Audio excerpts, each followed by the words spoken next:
বিসমিল্লাহির রহমানির রহিম।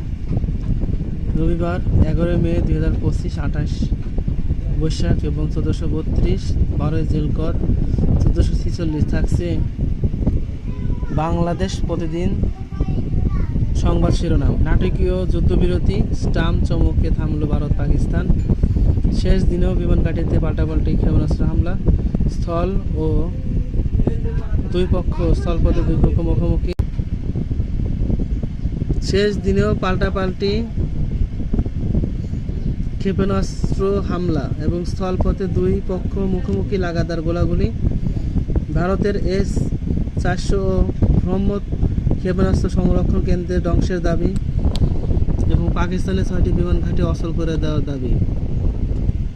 এই ছিল উল্লেখযোগ্য বাংলাদেশ প্রতিদিনের সংবাদ শিরোনাম।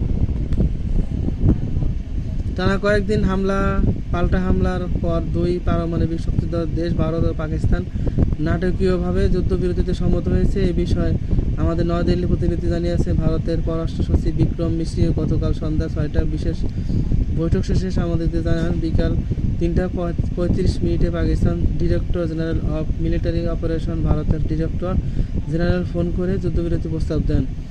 ভারত সেটা মেনে নিয়েছে এবং এরপর উভয় পক্ষ দুই দেশের সামরিক বাহিনীতে জল ও স্থল, আকাশ, পথ সব ধরনের হামলা বন্ধ করতে নির্দেশ দিয়েছে। এই সিদ্ধান্ত কার্যকর হয়েছে বিকাল 5টা থেকে। এরপর উভয় জেনারেল আগামী 12 মে দুপুর 12টায় আবারও কথা বলবেন। এমন এক সময় যে ঘোষণা এলো, সেদিন সকাল পর্যন্ত ভারত পাকিস্তানের মধ্যে তুমুল যুদ্ধ চলছিল। উভয় পক্ষই পরস্পরের বিরুদ্ধে যুদ্ধ বিমান ও ক্ষেপণাস্ত্র ও ড্রোন ব্যবহার করছিল। সীমান্তে চলছিল তীব্র উত্তেজনা।